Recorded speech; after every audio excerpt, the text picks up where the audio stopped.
Être présent à cet événement est important pour Bakar Madiwali.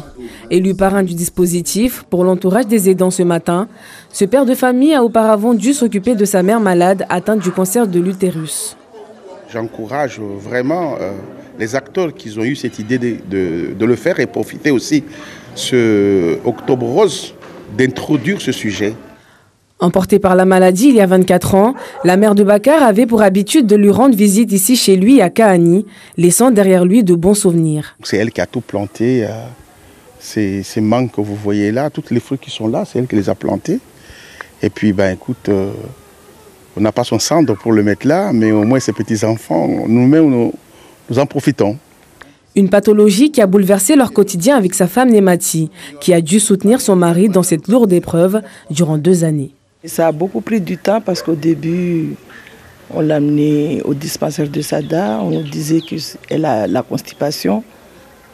Elle avait tout le temps des traitements contre la constipation.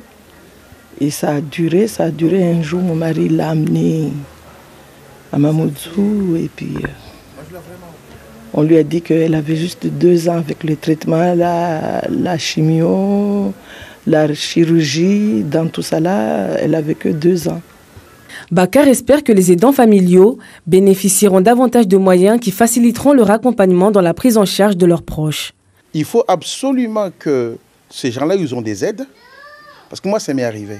À la fin de la mort de ma mère, j'étais licencié le même jour. Vous voyez? Et comme il n'y avait aucune aide financière, j'étais obligé d'avoir mon deuil et j'ai perdu mon emploi.